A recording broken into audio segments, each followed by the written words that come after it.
नमस्कार। युद्धोत्तर महाभारत में अगले चैप्टर में राजा के धर्मानुकूल नीतिपूर्ण बर्ताव का वर्णन। भीष्म जी कहते हैं, युधिष्ठिर, राजा को सदा ही उद्योगशील होना चाहिए। जो उद्योग छोड़कर स्त्री की भांति बेकार बैठा रहता है, उस राजा की प्रशंसा नहीं होती। प्रजानाथ, इस विषय में शुक्राचार्य ने एक श्लोक कहा है, तुम एकाग्रचित होकर सुनो। क्या श्लोक है? जैसे सांप बिल में रहने वाले चूहों को निगल जाता है, उसी प्रकार दूसरों से लड़ाई न करने वाले राजा तथा विद्या अध्ययन आदि के लिए घर छोड़कर अन्यत्र न जाने वाले ब्राह्मण को पृथ्वी निगल जाती है। राजा को जो है ऐसा व्यवहार करना चाहिए, ऐसा न लगे कि राजा जो है अकर्मण्य हो गया है, कि दूसरा उस पर चढ़ाई करके और उसको समाप्त कर दे। भय बना रहना चाहिए, क्योंकि पास्ट में भारत एक गुलाम देश हो गया, क्योंकि अशोक ने अस्त्र शस्त्र फेंक कर जो है बौद्ध धर्म अपना लिया। तो यह देखकर बाहर वाले जो आतताई लोग थे, वे भारत के ऊपर कब्जा जमा लिए और कई सालों तक मुगलों के गुलाम रहे। फिर अंग्रेजों ने शासन किया। तो यही होता है, जब राजा कमजोर होगा तो बाहर वाले उसको दबा देंगे और उसके जमीन को कब्जा कर लेंगे। भूमि जो होता है शक्ति का प्रतीक होता है, इसीलिए उसको हर कोई पाना चाहता है। तो इसीलिए राजा का भय जो है अड़ोस पड़ोस में बना रहना चाहिए। आज इंडिया, चाइना, पाकिस्तान देख रहे हैं क्या हो रहा है। तो राजा का भय होना बहुत जरूरी है। नृपश्रेष्ठ, तुम इस बात को अपने हृदय में धारण कर लो। जो संधि करने के योग्य हो उसे संधि करो, जो विरोध के पात्र हो उनका डटकर विरोध करो। राजा के 7 अंग हैं। कौन कौन से हैं? पहला है मंत्री, राजा का जो मंत्रिमंडल होता है। दूसरा है राजा का जो फ्रेंड है, उसका एक खास सलाहकार होना चाहिए। बोलते हैं ना कि 1 और 1 गिनती में 2 लेकिन ताकत में 11 के बराबर होता है। ये बड़ा इंपॉर्टेंट चीज है। तो राजा का एक बहुत खास आदमी होना चाहिए, जो उसको गलत सही करते समय रोके। तो पहला हो गया मंत्रिमंडल, दूसरा हो गया उसका मित्र, तीसरा हो गया राजा के पास खजाना। आज भारत में 660 बिलियन US$ का खजाना है। तो सब लोग भारत से मित्रता करना चाहते हैं, क्योंकि भारत के पास पैसा है। भारत जो है व्यापार दे सकता है, लोगों के साथ व्यापार बढ़ा सकता है। तो तीसरा राजा का जो एसेट है वह है खजाना। चौथा है देश। भाई लैंड ही नहीं होगा तो राजा किस पर शासन करेगा? तो देश की सीमाएं सुरक्षित रहनी चाहिए हैं। फिर हो गया राजा एक स्वयं भी एसेट है। मंत्री हुआ, मित्र हुआ, खजाना, देश, दुर्ग हुआ उसका बाउंड्री, और सेना जो उस बाउंड्री की रक्षा करता है। तो बहुत इजी है याद करना। राजा हो गया, मंत्री हो गया, उसका मित्र हो गया, उसका खजाना हो गया, उसका दुर्ग हो गया, उसका देश हो गया, उसका सीमा का पालन करने वाला सैनिक। तो बिना मिलिट्री स्ट्रेंथ के कोई देश बड़ा शक्तिशाली नहीं बन सकता। जो इन 7 अंगों से युक्त राज्य के विपरीत आचरण करे, वह गुरु हो या मित्र, मार डालने के योग्य हो। और इनमें से कोई भी यदि प्रतिकूल आचरण कर रहा है, उसको तुरंत जो है मार देना चाहिए। राजेंद्र, पूर्व काल में राजा मरुत ने एक प्राचीन श्लोक गाया था जो बृहस्पति के मतानुसार राजा के अधिकार के विषय में प्रकाश डालता है। क्या है? घमंड में भरकर कर्तव्य अकर्तव्य का ज्ञान न रखने वाला, कुमार्ग पर चलने वाला मनुष्य यदि अपना गुरु हो तो उसे भी दंड देने का विधान है। कुमार्गामी गुरु हो तो उसको भी दंड दिया जा सकता है। बाहु के पुत्र बुद्धिमान राजा सगर ने पूर्ववासियों के हित की इच्छा से अपने ज्येष्ठ पुत्र असमंजस का भी त्याग कर दिया था। जो राजा सगर थे ना, उनका एक पुत्र हुआ, उसका नाम था असमंजस। तो उसी असमंजस के पुत्र जो है वह अंशुमान हुए हैं, और उसी अंशुमान के बेटा दिलीप हुए, और दिलीप के बेटा जो है वो भगीरथी हुए जो गंगा को ले आए। तो वो असमंजस क्या करता था, एक छोटी सी घटना है।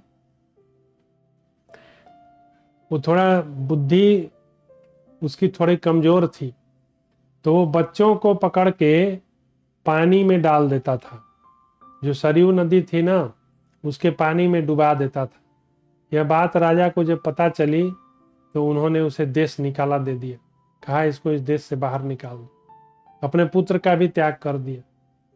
नरेश्वर असमंजस पूर्ववासियों के बालकों को पकड़कर, वही लिखा हुआ है, सरयू नदी में डुबा दिया करता था। अतः उसके पिता ने उसे दुत्कार कर घर से बाहर निकाल दिया। उदालक ऋषि ने अपने प्रिय पुत्र महातपस्वी श्वेत केतु को केवल इस अपराध से त्याग दिया कि वह ब्राह्मणों के साथ मिथ्या एवं कपटपूर्ण व्यवहार करता था। अतः इस लोक में प्रजा वर्ग को प्रसन्न रखना ही राजाओं का सनातन धर्म है। हम लोग का देश में जो राजा है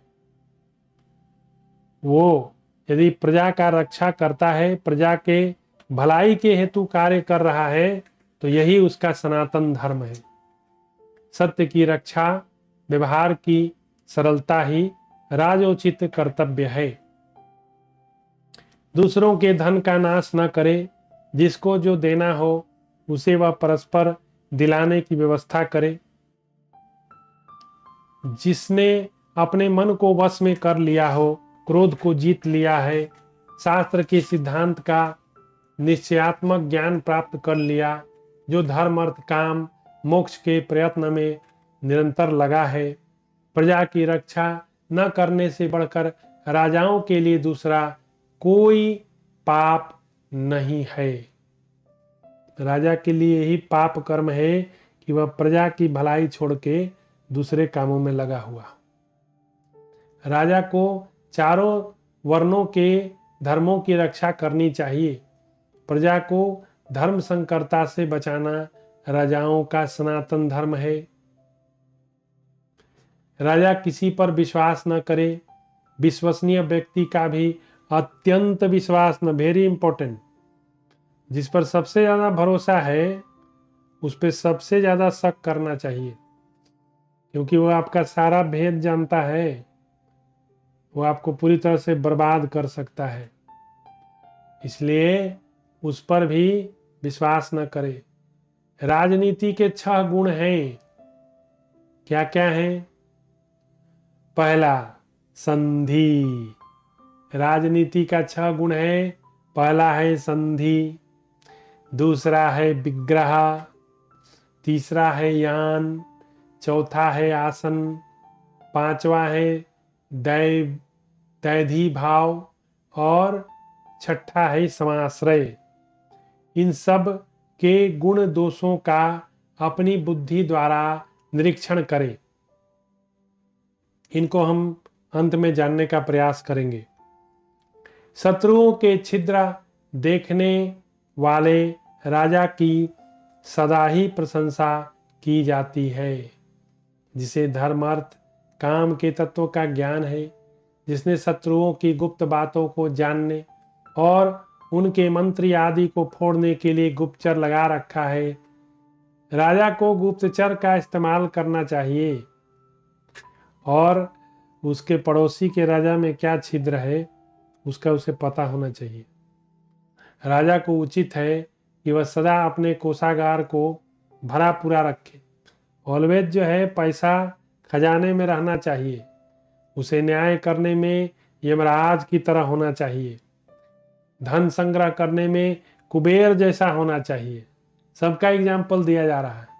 वह स्थान वृद्धि क्षय के हेतु 10 वर्गों का सदा ज्ञान रखे। जिनके भरण पोषण का प्रबंध ना हो उनका भरण पोषण करे।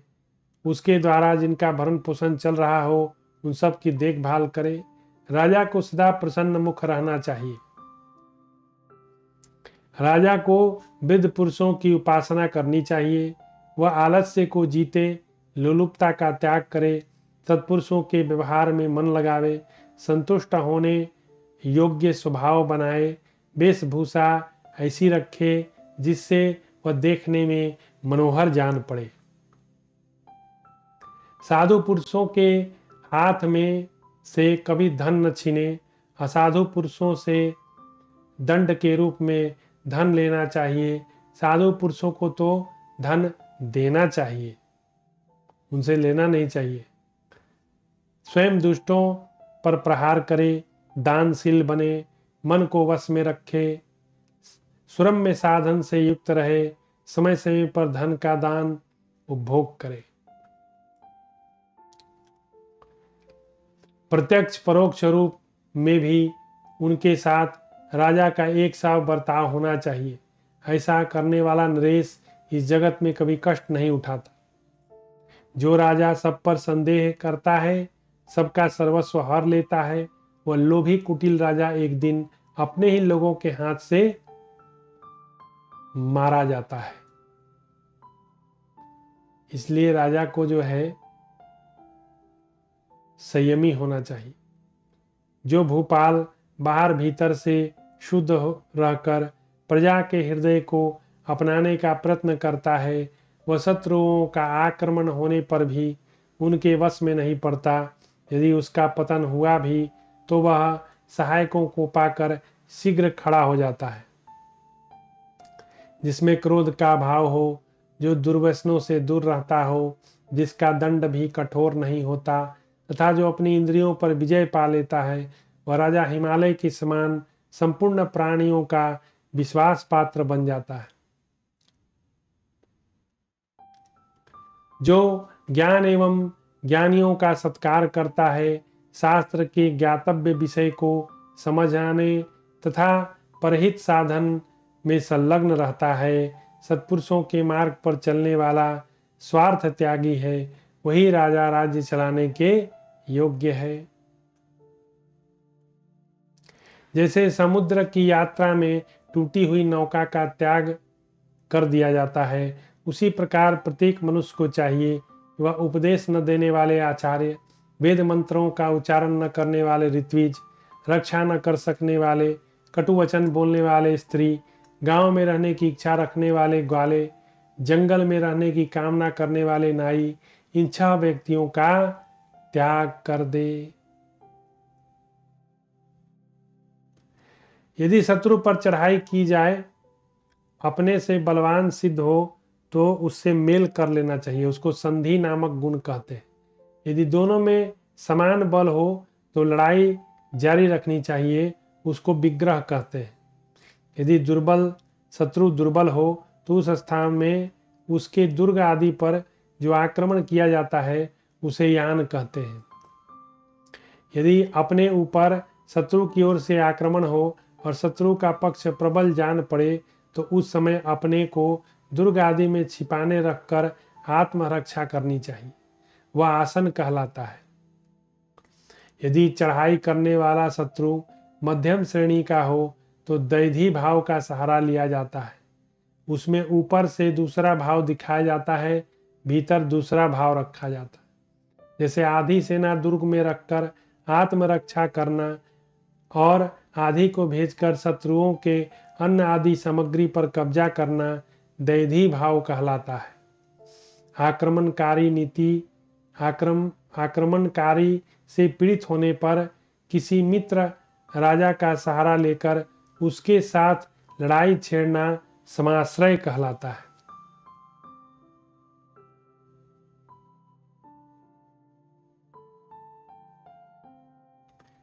अब यह चैप्टर यहीं समाप्त हुआ। अब हम अगले चैप्टर में चलेंगे, फिर कथा को आगे बढ़ाएंगे। जय श्री राम।